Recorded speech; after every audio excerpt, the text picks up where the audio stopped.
Halo teman-teman, perkenalkan nama saya Stefani Lydia Madang, saya dari kelas 10B.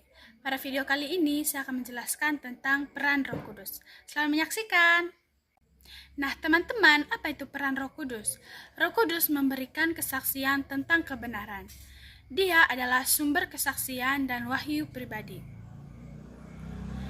Dia dapat membimbing kita dalam keputusan kita dan melindungi kita dari bahaya jasmani maupun rohani. Dia dikenal sebagai penghibur, dan dia dapat meredakan ketakutan kita dan memenuhi kita dengan harapan. Melalui kuasanya, kita dikuduskan sewaktu kita bertobat, menerima tata cara yang menyelamatkan, dan menaati.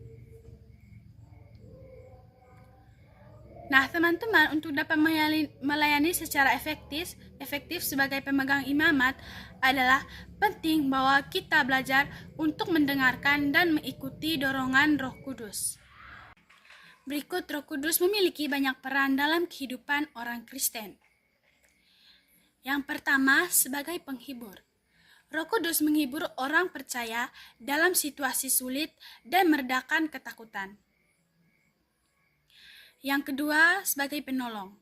Roh Kudus menolong orang percaya dalam menghadapi tantangan dan mengambil keputusan yang sesuai dengan kehendak Allah. Yang ketiga, sebagai pemberi kebenaran. Roh Kudus memberikan kesaksian tentang kebenaran dan membimbing orang percaya dalam memahami kehendak Allah. Yang keempat, sebagai pemberi karunia. Roh Kudus memberikan karunia-karunia kepada orang yang percaya seperti kebijaksanaan, pengertian, nasihat, dan keperkasaan. Yang kelima, sebagai pembentuk sifat manusia. Roh Kudus membebaskan orang yang percaya dari ikatan dosa, menguduskan dan memenuhkan mereka. Yang keenam, sebagai pemimpin. Roh Kudus memimpin orang percaya untuk mengenal dan memahami kebenaran dan mencatat kebenaran dalam Alkitab. Yang ketujuh, doa syafaat. Roh Kudus berdoa untuk orang yang percaya kepada Allah. Yang kedelapan, memberikan kekuatan dan dukungan spiritual. Roh Kudus menguatkan orang yang percaya dan memberikan keteguhan iman. Yang kesembilan, membimbing dalam keputusan. Roh Kudus membimbing orang percaya dalam mengambil keputusan yang sesuai dengan kehendak Allah. Dan yang kesepuluh, melindungi dari bahaya. Roh Kudus melindungi orang yang percaya dari bahaya jasmani maupun rohani. Apa sih peran Roh Kudus dalam hidup orang percaya? Nah, saat kita menerima Tuhan Yesus dalam hidup kita, Tuhan Yesus memberikan kita Roh Kudus-Nya.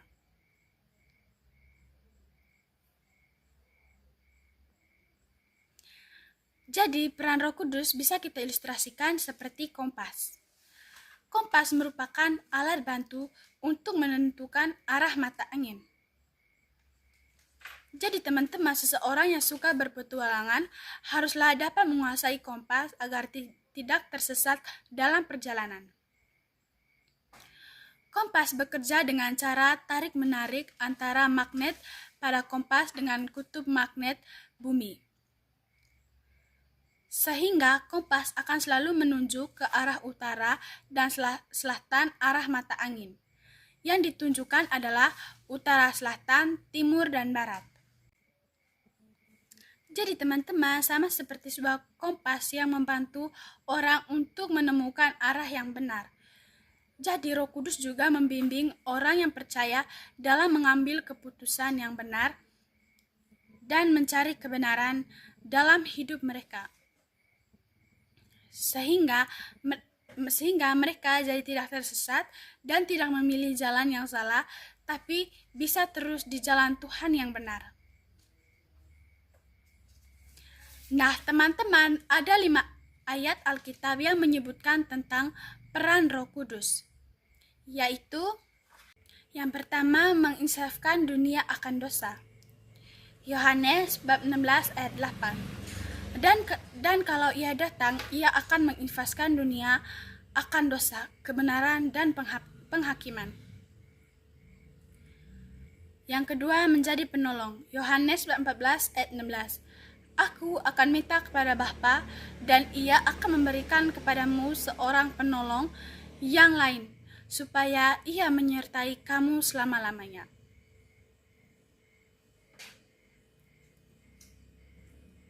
Yang ketiga, menjadi penghibur orang-orang.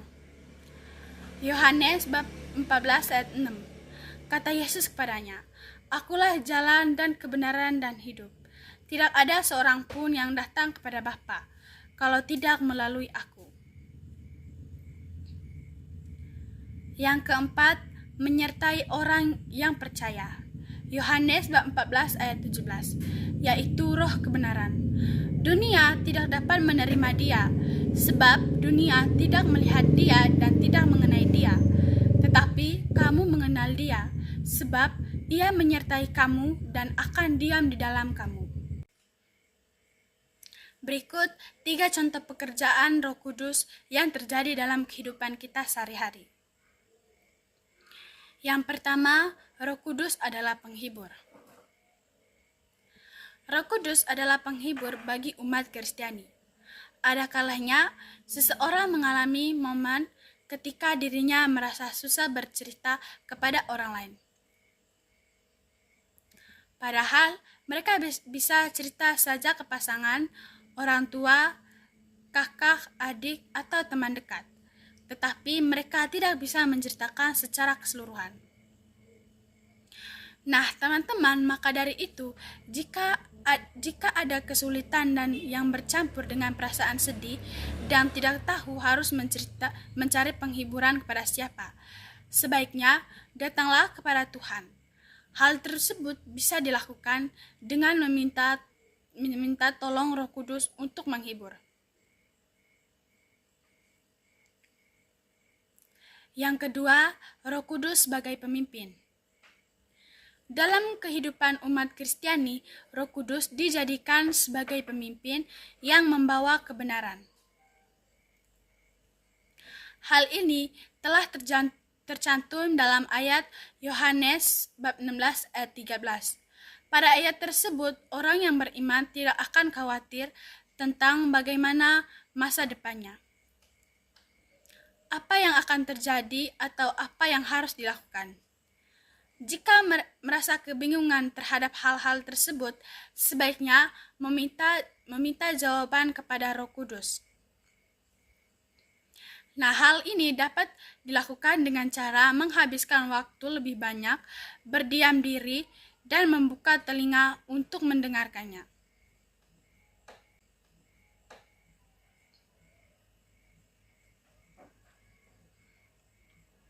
Yang ketiga, Roh Kudus sebagai penolong. Salah satu pekerjaan Roh Kudus adalah sebagai penolong. Istilah penolong merujuk pada seseorang yang mendampingi, menguatkan, memberi nasihat, dan menyelamatkan orang lain. Nah, teman-teman, Roh Kudus juga membantu seseorang terlepas dari sifat-sifat duniawi yang tidak berkenan di hadapan Tuhan, seperti tidak disiplin, pelit, tidak setia, kasar, suka kritik, pemarah, pendendam, dan lain sebagainya. Bahkan Roh Kudus juga membantu orang-orang melakukan firman Tuhan. Jadi teman-teman, jika kita merasa kesulitan, sebaiknya melakukan firman yang sudah dipelajari dalam Alkitab. Oke teman-teman, itu saja penjelasan singkat dari saya. Semoga apa yang sudah dijelaskan dapat teman-teman mengerti ya. Semoga bermanfaat.